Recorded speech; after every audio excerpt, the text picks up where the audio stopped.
Good morning sir. Good morning. Thank you. முதலில் பிரம்மஸ்ரீ பிதாமகா பத்ரிஜிக்கும் ஸ்வர்ணமாலா பத்ரி மேடம்க்கும் என்னுடைய மனமார்ந்த வணக்கங்கள். ஸோ நம்ம இன்றைக்கு ரொம்ப ரொம்ப முக்கியமான விஷயத்தை பத்தி தான் நாம தெரிஞ்சுக்க போறோம். அதாவது அன்றாட வாழ்க்கையில நாம இதை ஃபாலோ பண்ணாலே வாழ்க்கை ஆனந்தமாகவும் ஆரோக்கியமாகவும் நிம்மதியாகவும் இருக்கும். புத்தர் கூறிய அஷ்டாங்க மார்க்கத்தை பத்தி அவங்க 4 நோபல் ட்ரூத்ஸ், அதாவது 4 ஆரிய சூத்திரங்கள் பத்தியும் 8, அதாவது அஷ்டா என்றால் 8 பாயிண்ட்ஸ் பத்தி சொல்லியிருக்காங்க. இதை நம்ம ஃபாலோ பண்ணாலே போதும். சோ அவங்க ஏன் இதை தெரியப்படுத்திருக்காங்க, அவங்க ஏன் இதை கண்டுபிடிச்சிருக்காங்க என்றால், இந்த உலகத்துல எங்கே பார்த்தாலும் துக்கம் இருக்கும். துன்பம் இல்லாத மனிதர்களே இல்லை. இதுல இருந்து முழுமையாக வெளியே வரணும் என்று அது இவங்க அந்த அஷ்டாங்க மார்க்கத்தை பத்தி கண்டுபிடிச்சிருக்காங்க. அவங்க ஒரு இளவரசன் அரண்மனையில சந்தோஷமாக ஆனந்தமாக வாழ்ந்துட்டு தான் இருக்காங்க. அவங்களுக்கு துக்கம் துன்பம் என்றது எதுவுமே தெரியாது. ஒரு நாள் அவங்க ரதசாரதியை கூப்பிட்டுட்டு வெளியே வரும்போது அவங்க 3 விஷயங்கள் பார்ப்பாங்க. அதாவது முதலில் ஒரு முதுமையானவங்களை பார்ப்பாங்க, அதுக்கப்புறமா ஒரு டெட் பாடியும், அதுக்கப்புறமா நோயாளியும் பார்த்திருக்காங்க. அந்த 3 பேரையும் பார்த்துட்டு மனம் கலங்கி போயிடுச்சு புத்தருக்கு. அப்ப ரதசாரதி கிட்ட கேட்பாங்க, ஏன் இந்த மாதிரி இருக்காங்க என்றால், அவங்க சொல்லுவாங்க, மனிதனா பிறந்தால் முதுமை அடையணும், மரணம் அடையணும், வியாதிகளும் வந்தி தீரும்னு சொல்லிட்டு. அப்போ புத்தருக்கு மனதுக்குள்ள தவிப்பு ஆரம்பம் ஆயிடுச்சு. அந்த தவிப்போடைய அரண்மனைக்கு அவங்க சென்று போயிட்டாங்க. ஆனா அவங்கக்குள்ள இருக்கிற அந்த தவிப்பு அவங்க என்ன பண்ணிச்சுன்னா, அந்த ஃபேமிலியும் போகபாகியங்களையும் அஷ்ட ஐஸ்வர்யங்களையும் விட்டுட்டு அவங்க மனிதர்களோட, அதாவது ஏன் இந்த மாதிரி முதுமை வரணும், ஏன் மரணம் அடையணும், ஏன் வியாதிகள் வரணும், ஏன் மனிதர்கள் இந்த மாதிரி இருக்காங்க, என்ன காரணம், மனிதர்களோட பர்பஸ் என்ன, இதெல்லாமே தெரிஞ்சுக்கிறதுக்காக அவங்க எல்லாத்தையும் விட்டுட்டு காட்டுக்குள்ள சென்றாங்க. ஒரு கிட்டத்தட்ட 6 வருஷம், 5 to 6 வருஷம் நிறைய கடின சிரமங்கள், அதாவது ஹட்டயோகம், பிராணாயாமம் எல்லாமே பண்ணாங்க. ஆனா எதுலயும் அவங்களுக்கு முழுமையான பதில் கிடைக்கல. அதே மாதிரி நிறைய குருமார்கள் கிட்ட கூட நாடி சென்றாங்க, அங்கேயும் கிடைக்கல. ஒரு நாள் யதார்த்தமா அவங்க போதி மரத்து கீழே உட்கார்ந்துட்டு தன்னுடைய மூச்சை கவனிக்கும் போது அவங்களுக்கு தெரியாமலே அந்த எண்ணமற்ற நிலையில முதல் ஜாமுல அவங்களுக்கு அவங்களுடைய பிறவி விஷயங்கள் எல்லாமே தெரிஞ்சுக்கிட்டாங்க. 2வது ஜாமுல மத்தவங்களுடைய பிறவி விஷயங்கள் தெரிஞ்சுக்கிட்டாங்க. 3வது ஜாமுல அதாவது இந்த சிருஷ்டியோட விஷயங்கள் எல்லாமே தெரிஞ்சுக்கிட்டாங்க. சோ ஒரு விதமாக சொல்லணும் என்றால், சிவனுக்கு 3வது கண்ணுன்னு சொல்லுவாங்க இல்லையா, அந்த மாதிரி புத்தருக்கு அந்த நிலை அமைஞ்சிச்சு. இது ரொம்ப ரொம்ப உயர்வான நிலை. ஒரு விதமாக சொல்லணும் என்றால், மனிதன் கடவுளாக மாறுற நிலை, இதுதான் உயர்வான நிலை. அந்த நிலை அவங்க அவ்வளவு என்லைட்மெண்ட் ஆயிட்டாங்க. சோ இப்போ நமக்கு மனிதர்கள் இதுக்கு ஏன் கஷ்டப்படுறாங்க, இதுல இருந்து எப்படி வரணும்னு சொல்லிட்டு அவங்க ஃபர்ஸ்ட் 4 நோபல் ட்ரூத்ஸ், அதாவது 4 ஆரிய சூத்திரங்கள் பற்றி சொல்லியிருக்காங்க. அதாவது ஃபர்ஸ்ட் துக்கம். ஏன் மனிதர்களுக்கு துக்கம் வருது, அதுக்கு என்ன காரணம் என்றால் திருஷ்ணா. திருஷ்ணா என்றால் என்ன? அதாவது கோரிக்கைகள், தேவைக்கு மிஞ்சிய கோரிக்கைகள், அதனாலதான் துக்கம் வருது. 3வது, இந்த துக்கத்துக்கு என்ன காரணம்? அவித்யா. அவித்யா என்றால் என்ன? Lack of knowledge, lack of education. ஞானம் இல்லாததுனால அந்த ஞானம் அடையறதுக்கு தான் அஷ்டாங்க மார்க்கத்தை கண்டுபிடிச்சிருக்காங்க, 4 நோபல் ட்ரூத்ஸ். சோ அஷ்டா என்றால் 8 பாயிண்ட்ஸ் அவங்க கண்டுபிடிச்சிருக்காங்க. ஆக்சுவலா இந்த உலகத்துல 2 விதமான மனிதர்கள் இருப்பாங்க. அதாவது புத்தி இருக்கிறவங்க, புத்தி இல்லாதவங்க. புத்தி என்றால் என்ன? Common sense. அந்த காமன் சென்ஸ் அடையிறதுக்காக தான் இந்த அஷ்டாங்க மார்க்கத்தை அவங்க நமக்கு போதித்தாங்க. சோ இது அவங்க இருக்கிற காலகட்டத்துல பாலி பாஷையில தான் இருந்தது. அதுக்கப்புறமா தான் சான்ஸ்கிரிட் வந்தது. ஆனா பத்ரி சார் நமக்கு ரொம்ப எளிமையாக நாம புரிஞ்சுக்கிற மாதிரி அந்த அஷ்டாங்க மார்க்கத்தை பத்தி நமக்கு இப்போ அவங்க சொல்லியிருக்காங்க. சோ அது என்னன்னு பார்க்கலாம். 8 மார்க்கம், அதாவது 8 அஷ்டாங்க மார்க்கம். ஃபர்ஸ்ட் வந்து சம்மாதித்தி, அதாவது இது பாலி பாஷை. இங்கிலீஷ்ல என்ன சொல்லுவாங்க? ரைட் வியூஸ், சரியான கண்ணோட்டம். இரண்டாவது வந்து சம்மா சம்மா கம்மாப்போ, அதாவது ரைட் டிசையர்ஸ், சரியான கோரிக்கைகள். மூன்றாவது வந்து சம்மா வாச்சா, அதாவது ரைட் வேர்ட்ஸ், சரியான வார்த்தைகள். நம்ம வாயிலிருந்து சுத்தமான புனிதமான வார்த்தைகள் வரணும். நான்காவது வந்து சம்மா ஜீவோ, அதாவது ரைட் லிவிங் ஹுட், சரியான வாழ்வாதாரம்.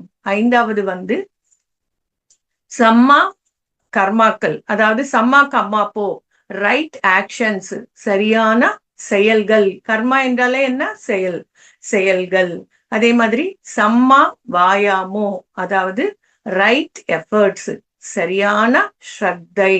அதுக்கப்புறமா 7th வந்து சம்மா சதி, அதாவது ரைட் கான்சன்ட்ரேஷன், அதாவது சரியான ஏகாகிரத்தை. 8வது வந்து சம்மா சமாதி, ரைட் மெடிடேஷன், சரியான மெடிடேஷன், தியானம். இந்த 8 பத்தி தான் நமக்கு சொல்லியிருக்காங்க. நம்ம ஒன்னொன்னா தெரிஞ்சுக்கலாம். ஃபர்ஸ்ட் வந்து ரைட் வியூஸ், சரியான கண்ணோட்டம். வாழ்க்கை மேல நம்மளுடைய கண்ணோட்டம் சரியாக இருக்கணும். சரியில்லை என்றால் வாழ்க்கை சரியாக இருக்காது. எந்த விஷயத்துல ஆனாலும். இப்ப பாருங்க, ஏதாவது ஒரு வேலை நம்ம கிட்ட வந்துச்சுன்னா உடனே என்ன பண்ணுவோம்? ஐயோ, இது என்னால முடியாது, இது நான் செய்ய மாட்டேன், இது எனக்கு சாத்தியம் கிடையாதுன்னு சொல்லுவோம். ஆனா இது சரியான கண்ணோட்டம் இல்லை. ஒரு வேலை நம்ம கிட்ட வந்துச்சுன்னா அது நம்மளால முடியும் என்றால் மட்டும்தான் நம்ம கிட்ட வரும், இல்லைன்னா வராது. அப்ப நம்ம என்ன பண்ணணும்?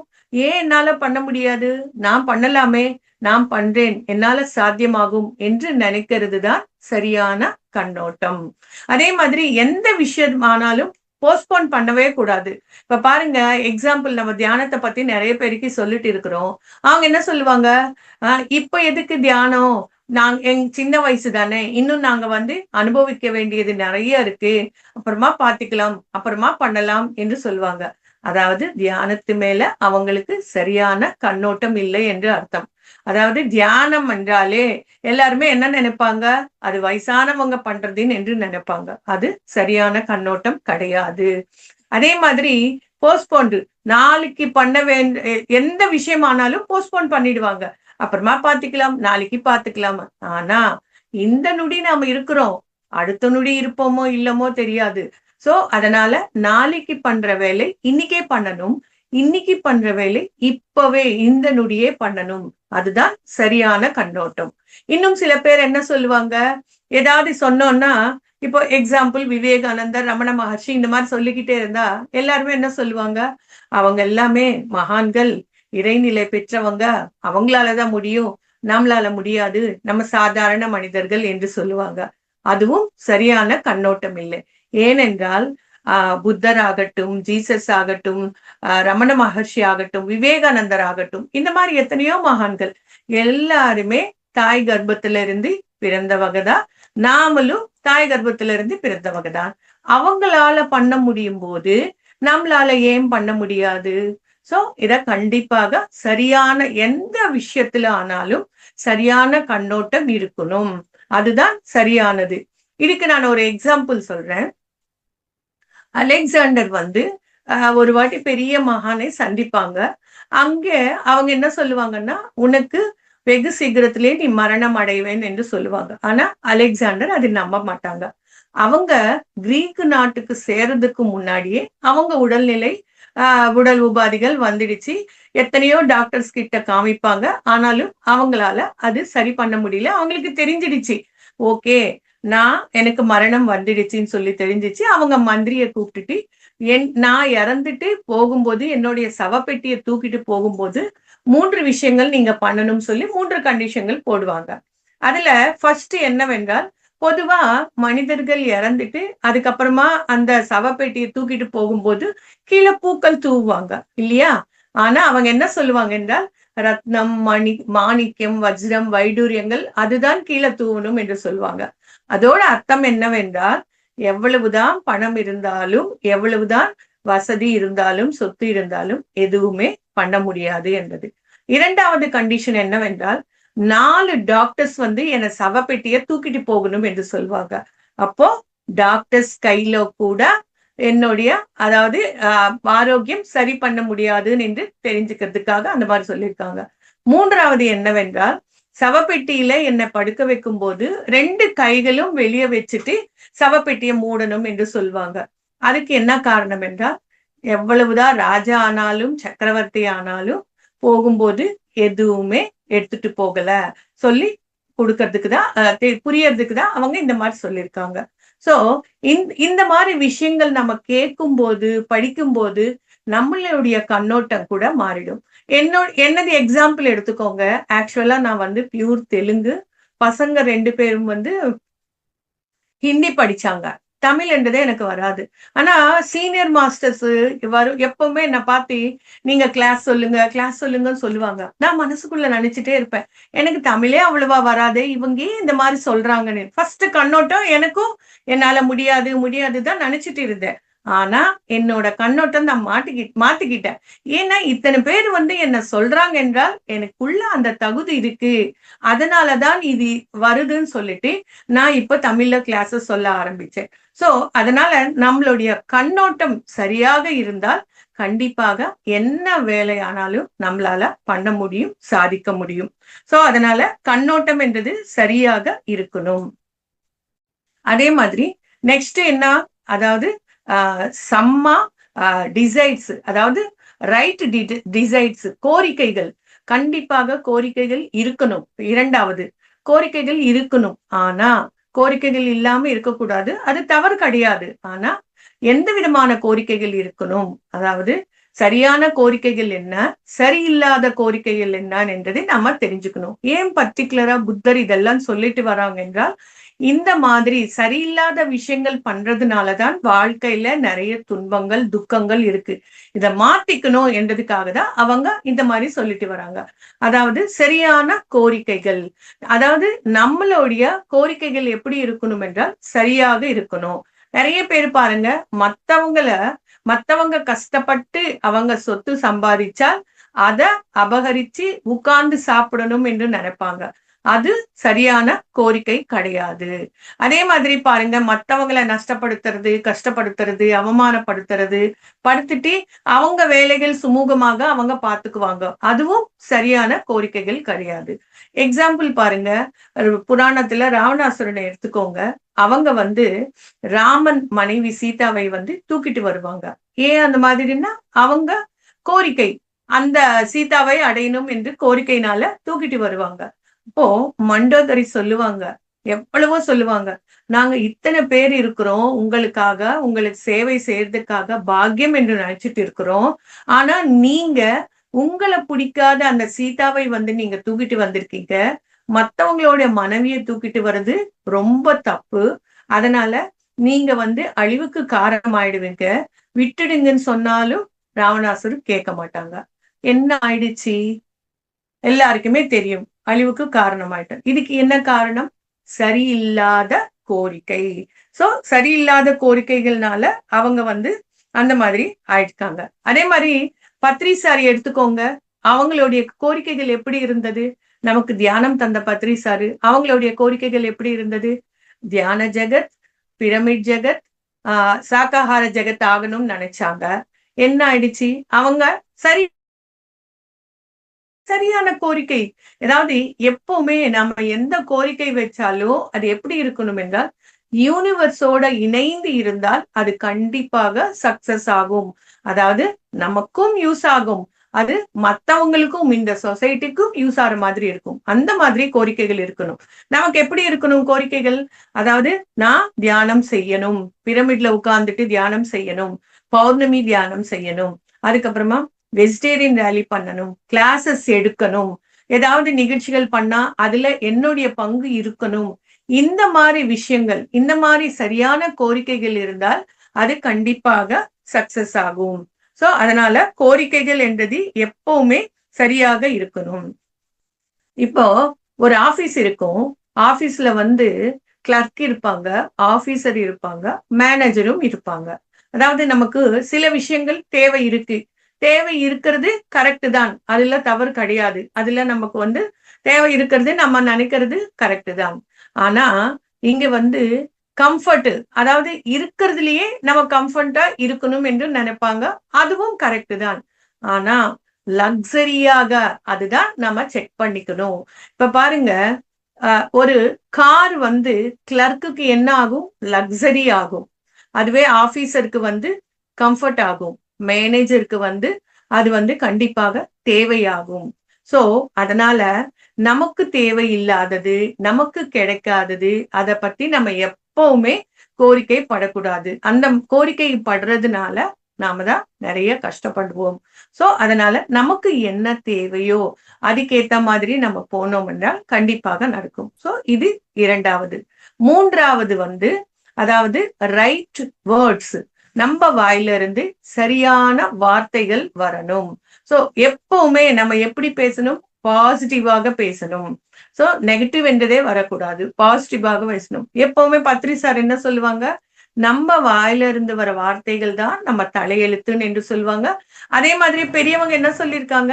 மேல ததாஸ்து தேவதைகள் இருப்பாங்க, அதனால உங்க வாயில எப்பவுமே நல்ல விஷயங்கள் தான் வரணும் என்று சொல்றாங்க இல்லையா? அதுதான் இது.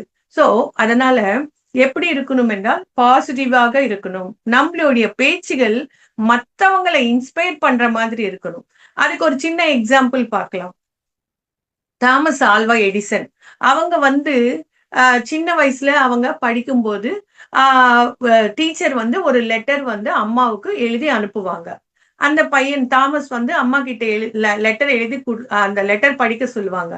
அந்த அவங்க வந்து அம்மா லெட்டர் படிச்சிருப்பாங்க. அதுல என்ன இருக்குன்னா, உங்க பையன் வந்து புத்திசாலி இல்லை, எங்களால அவனுக்கு வந்து கிளாஸ் எடுக்க முடியல, அதனால ஸ்கூல்ல இருந்து நிப்பாட்டுங்கன்னு சொல்லிட்டு லெட்டர் எழுதி அவங்க அனுப்புவாங்க. அப்ப பையன் வந்து அம்மா கிட்ட கேட்பாங்க.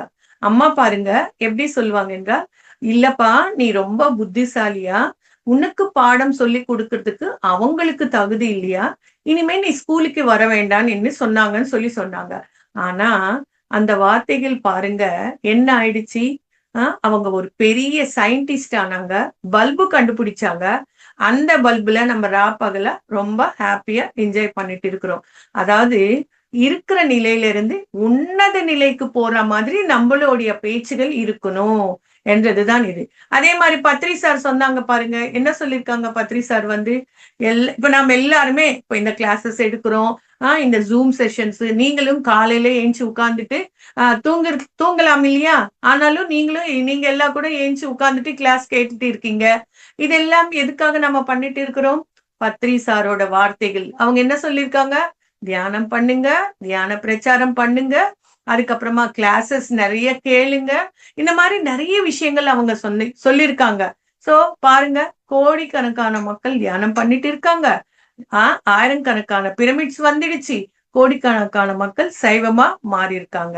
சோ அவங்களோட வார்த்தைகள் மூலமாக எல்லாமே மாறிடுச்சு. அதே மாதிரி பகவத்கீதையில என்ன சொல்லியிருக்காங்க? ஞானாக்னி தக்த கர்மானம். அதாவது நம்மளுடைய கர்மாக்கள் எல்லாமே தியானத்தின் மூலமாக அந்த ஞானம் எப்ப அடையுமோ அப்ப பஸ்மம் ஆயிடும் என்று சொல்லியிருக்காங்க. அதுலயே இன்னும் என்ன சொல்லியிருக்காங்க? சங்கல்பங்கள், கோரிக்கைகள் எப்ப விடுவோமோ அப்போ ஞானம் என்ற அந்த அக்னி என்றது பிறக்கும். அந்த அக்னியில நம்மளுடைய கர்மாக்கள் எல்லாமே தக்தமாயிடும் என்று சொல்லியிருக்காங்க. சோ அதனால நம்மளுடைய வார்த்தைகள் வந்து எப்பவுமே நல்ல விதமாக இருக்கணும்.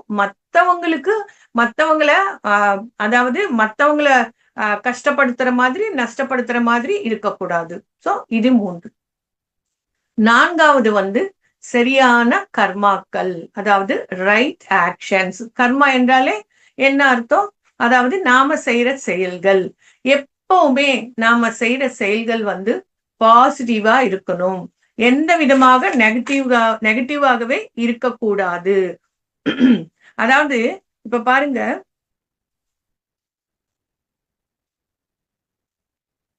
சோ இந்த மாதிரி நிறைய விஷயங்கள், அதாவது எப்பவுமே நம்மளுடைய வார்த்தைகள் வந்து கர்மாக்கள், நம்மளுடைய வேலைகள் எப்படி இருக்கணும் என்றால் அதாவது சமநிலையில இருக்கணும், யோக நிலையில இருக்கணும். அதாவது இப்ப நம்ம ஒருவேளை நம்ம கிட்ட வந்துடுச்சு, அது நம்ம சக்சஸ் பண்ணலாம், சக்சஸ் ஆகாம கூட போகலாம். ஆனால் எப்படி இருக்கணும்? நம்ம எந்த ரியாக்ஷனும் இருக்கக்கூடாது. இப்ப நம்ம சமையல் பண்ணுவோம், அது எல்லோருமே சாப்பிட்டுட்டு பாராட்டணும் என்ற எதிர்பார்ப்பு கூட இருக்கக்கூடாது. அதாவது நம்ம எந்த வேலை செஞ்சாலும் நிஷ்காம கர்மையோட இருக்கணும். அதாவது எதிர்பார்ப்பு இல்லாம இருக்கணும். யோக நிலை என்றால் என்ன? எந்த ரியாக்ஷனும் இருக்கக்கூடாது. இப்ப பாருங்க, எக்ஸாம்பிள் நம்ம யாருக்காவது ஒரு ஹெல்ப் பண்ணிருப்போம், உதவி பண்ணிருப்போம், காசு கொடுக்கறதோ ஏதோ. அவங்க நம்ம கூட பேசல. இப்ப நம்ம உடனே என்ன நினைப்போம்? பாரு, அவங்களுக்கு தேவை இருக்கும்போது நம்ம கிட்ட பேசியிருக்காங்க, இப்ப தேவையில்லை, அவங்க பேசல என்று நம்ம எக்ஸ்பெக்ட் பண்ணுவோமா இல்லையா? ஆனா அந்த எக்ஸ்பெக்டேஷன் கூட இருக்கக்கூடாதுன்னு என்று சொல்றாங்க. அதாவது நம்ம எந்த வேலை பண்ணாலும் எதிர்பார்ப்பு இல்லாம பண்ணணும். அதுதான் சரியான கர்மா என்று சொல்லியிருக்காங்க. சோ நாம எந்த வேலை பண்ணாலும் மத்தவங்களை நஷ்டப்படுத்துற மாதிரி, கஷ்டப்படுத்துற மாதிரி இருக்கவே இருக்கக்கூடாது. நன்றி உணர்வோட இருக்கணும். அதாவது இன்னும் நம்ம என்ன நினைக்கணும்? ஓகே, எனக்கு ஒரு சான்ஸ் கிடைச்சிருச்சு, அவங்களுக்கு உதவி பண்றதுக்கு இருக்கணுமே தவிர எக்ஸ்பெக்டேஷன் என்றது இருக்கவே இருக்கக்கூடாது. அதுக்கப்புறமா சரியான வாழ்வாதாரம், ரைட் லிவிங்ஹுட். அதாவது நம்மளுடைய வாழ்வாதாரம் சரியாக இருக்கணும். ஏன்னா வாழ்க்கைக்கு கண்டிப்பாக பணம் தேவை. அந்த பணம் சம்பாதிக்கிறதுக்கு நம்ம சரியான வழியில இருக்கணும். அதாவது இப்ப பாருங்க, நிறைய பூஜை பண்ணுவாங்க, கோயிலுக்கு போவாங்க, தர்மங்கள் பண்ணுவாங்க, தான தர்மங்கள் பண்ணுவாங்க. ஆனா கோழியை வெட்டுறது, ஆடை வெட்டுறது, இந்த மாதிரி பண்ணிட்டு இருப்பாங்க. ஏன்னா இது என்னுடைய வாழ்வாதாரம் என்று சொல்லுவாங்க. அது சரியான வாழ்வாதாரம் கிடையாது. அதே மாதிரி லாயர்ஸ் எடுத்துக்கோங்க, அவங்க நிறைய பொய் சொல்லிட்டு வாதிப்பாங்க. ஏன்னு சொன்னா அவங்களும் இதேதான் சொல்லுவாங்க, என்னுடைய வாழ்வாதாரம் இதுதான் என்று சொல்லுவாங்க. ஆல்கஹால் விற்கிறது, நான்வெஜ் விற்கிறது, சோ இந்த மாதிரி லஞ்சம் வாங்குறது, இது எல்லாமே சரியான வாழ்வாதாரம் இல்லை. இதுக்கு ஒரு எக்ஸாம்பிள் நம்ம பார்க்கலாம். அதாவது ரத்னாகர் என்றது எல்லோருக்குமே தெரியும், வால்மீகி. வால்மீகி முன்னாடி ரத்னாகர் எப்படி இருந்தாங்க? அவங்க திருடன், மோசமானவங்க, தௌர்ஜன்யம் பண்றது, கொள்ளை அடிக்கிறது, கொலை பண்றது, இந்த மாதிரி பண்ணிட்டு இருந்தாங்க. ஒரு நாள் நாரத மகாமுனி அவங்க கிட்ட மாட்டிக்கிட்டாங்க. அப்போ பணம் கொடுக்கணும் கேட்கும்போது நாரத மகாமுனி என்ன சொல்லுவாங்க? என்கிட்ட வீணை மட்டும்தான் இருக்கு, வேற எதுவுமே இல்லை. சோ அதனால என்னால ஒன்னும் பண்ண முடியாதுன்னா, இல்ல நீங்க கண்டிப்பா குடுத்தியே ஆகணும் என்று சொல்லுவாங்க. அப்ப நாரத மகாமுனி கேட்பாங்க, நீ ஏன் இந்த மாதிரி வேலை பண்ணிட்டு இருக்கிற? இது எல்லாமே பாவமான வேலை தானே, இந்த பாவம் எல்லாம் உனக்கு தானே போய் சேரும்னா, அப்போ ரத்னாகர் என்ன சொல்லுவாங்க என்றால், என் ஃபேமிலியை ரன் பண்றதுக்காக நான் இதெல்லாமே பண்ணிட்டு இருக்கிறேன் என்று சொல்லுவாங்க. அப்போ நாரத மகாமுனி என்ன சொல்லுவாங்க என்றால், சரி அப்போ நீ வீட்டுல போய் உங்க வீட்டுல உங்க மனைவி கிட்ட, பசங்க கிட்ட, தாய் தந்தை கிட்ட கேளு, இந்த மாதிரி இந்த மாதிரி பண்றதுனால பாவங்கள் சேரும், அந்த பாவங்களை நீங்க பங்கேற்கிறீங்களான்னு சொல்லி போய் கேளுன்னு சொல்லுவாங்க. சோ ரத்னாகர் என்ன பண்ணுவாங்க? வீட்டுக்கு போய் ஃபர்ஸ்ட் மனைவி கிட்ட கேட்பாங்க. மனைவி என்ன சொல்லுவாங்க? எனக்கு சம்பந்தம் இல்ல, நீங்க தானே பண்றது, அது நீங்க தான் அனுபவிக்கணும் என்று சொல்லுவாங்க. பசங்க கிட்டயும் கேட்பாங்க, அவங்களும் அதே சொல்லுவாங்க. அம்மா அப்பா கிட்ட போய் கேட்பாங்க, அம்மா அப்பாவும் அதேதான் சொல்லுவாங்க. அப்போ அவங்களுக்கு புரிஞ்சிடுச்சு, நான் கஷ்டப்படுறது எல்லாமே இவங்களுக்காக, ஆனா என்னுடைய பாவத்துல இவங்க பங்கு எடுத்துக்க மாட்டாங்கன்னு சொல்லிட்டு அவங்களுக்குள்ள தவிப்பு ஸ்டார்ட் ஆகி நாரத மகாமுனி கிட்ட சொல்லுவாங்க. அப்ப நாரத மகாமுனி அவங்கள உட்கார்ந்துட்டு தியானம் பண்ணு, நீ தியானம் பண்ணா கண்டிப்பா மாறிடுவ, உன்னுடைய கர்மாக்கள் எல்லாமே போயிடும் என்று சொல்லுவாங்க. சோ அவங்க தியானம் பண்ணி வால்மீகி ராமாயணத்தையே எழுதினாங்க. எவ்வளவு பெரிய மகானா இருக்காங்க. சோ அதனால வாழ்வாதாரம் என்றது சரியாக இருக்கணும். சரியான வாழ்வாதாரம் இருந்தாதான் நம்மளுடைய வாழ்க்கை ஆனந்தமாக இருக்கும். ஏன் இந்த துக்கத்துல, பிரச்சனைகள்ல, வியாதிகள்ல இருக்கிறோம் என்றால் இதுவும் ரொம்ப ரொம்ப ரொம்ப ரொம்ப முக்கியமானது. சோ சரியான வாழ்வாதாரம் இருக்கணும். அடுத்தது ரைட் எஃபர்ட்ஸ். அதாவது சரியான ஸ்ரத்தை. ஸ்ரத்தை என்றால் என்ன? கவனிக்கிறது. இப்போ நான் கிளாஸ் சொல்லிட்டு இருக்கிறேன், நீங்க எல்லாம் ஸ்ரத்தையா கேட்கறதுனாலதான் அந்த ஞானம் என்றது உள்ள போகும். அந்த ஞானம் உள்ள போறதுனாலதான் அதை வந்து நீங்க ஃபாலோ பண்ண முடியும். சோ எந்த விஷயத்துல ஆனாலும் ரொம்ப ஸ்ரத்தையோட இருக்கணும். நாமளே பாருங்க, நம்ம பசங்களுக்கு என்ன சொல்லுவோம்? ஸ்கூலுக்கு போங்க, ஸ்கூலுக்கு போனா பாடங்கள் சொல்லும் போது ஸ்ரத்தையோட கேளுங்க. அப்பதான் உங்களால அது உள்ள எடுத்துக்க முடியும்.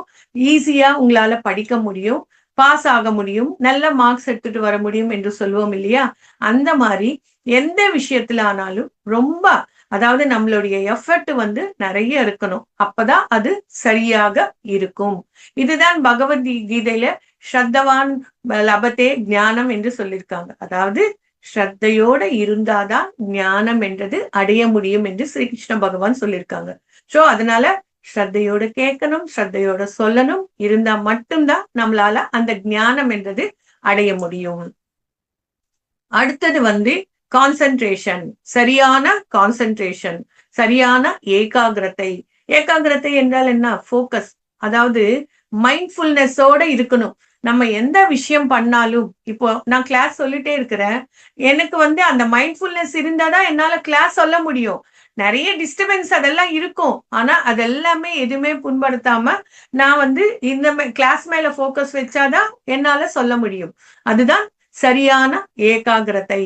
இந்த கான்சென்ட்ரேஷன், அதாவது நடக்கும்போது நடக்கணும், சமையல் பண்ணும்போது சமையல் பண்ணணும், படிக்கும் போது படிக்கணும், தவிர வேற எந்த விஷயங்கள் மேல கான்சென்ட்ரேஷன் இருக்கக்கூடாது. நாம எந்த விஷயம் பண்ணுவோமோ, எந்த வேலை பண்ணுவோமோ அத மேலதான் நம்மளுடைய கான்சென்ட்ரேஷன் இருக்கும். அப்பதான் அந்த வேலை வந்து நம்ம சக்சஸ்ஃபுல்லா அதாவது பினிஷ் பண்ணுவோம். எல்லோருடைய பாராட்டுகளும் நமக்கு கிடைக்கும். அதனால சரியான கான்சென்ட்ரேஷன், ஏகாகிரதை என்றது இருக்கணும் என்று சொல்லியிருக்காங்க. ஃபைனலா இன்னொன்னு என்ன சொல்லியிருக்காங்க?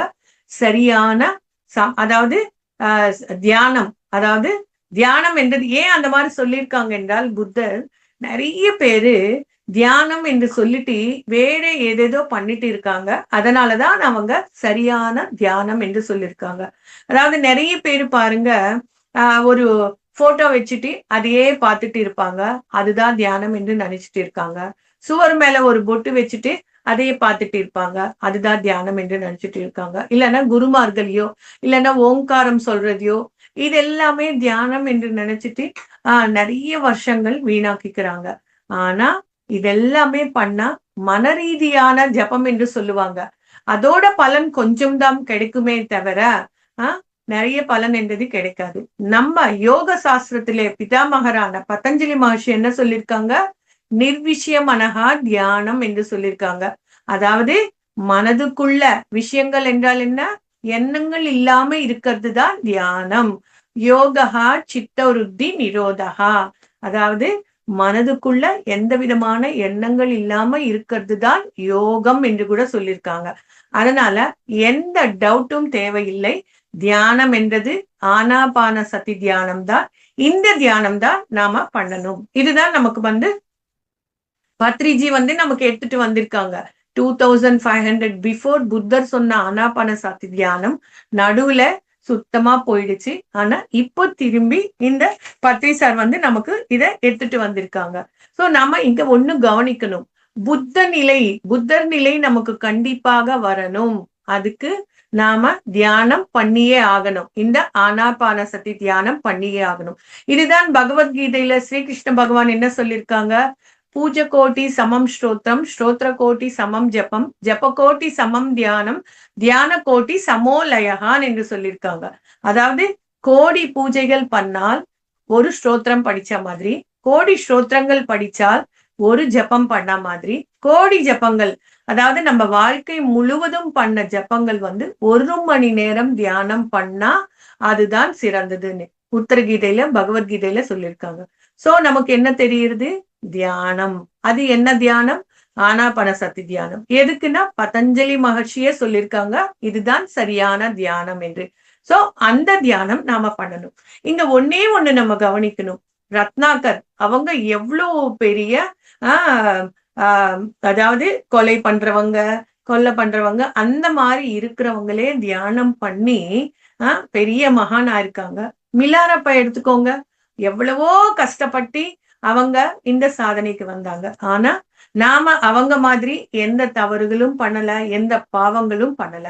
அப்ப நம்மளால ஏன் பண்ண முடியாது? ஈஸியாக நம்மளால பண்ண முடியும். சோ இந்த 8 அஷ்டாங்க மார்க்கத்தை யாரெல்லாம் கடைபிடிப்பாங்களோ அவங்களுடைய வாழ்க்கை வந்து ஆனந்தமாகவும், ஆரோக்கியமாகவும், நிம்மதியாகவும், சந்தோஷமாகவும் இருக்கும். சோ இதுதான் புத்தர் வந்து நமக்கு சொல்லியிருக்காங்க. ஆனா புத்தர் சொன்ன பாலி பாஷை வந்து பத்ரி சார் நமக்கு ஈஸியாக புரியறதுக்கு அவங்க இந்த பகவத்கீதையும் இதெல்லாமே எடுத்துட்டு வந்து எக்ஸாம்பிள்ஸ் ஒவ்வொன்றுக்கு ஒவ்வொரு எக்ஸாம்பிள் சொல்லிட்டு நமக்கு எடுத்துட்டு வந்திருக்காங்க. சோ இதெல்லாமே நம்ம ஃபாலோ பண்ணோம் என்றால் கண்டிப்பாக நம்மளுடைய வாழ்க்கை வந்து ஆனந்தமாக இருக்கும். Okay sir. Yes madam.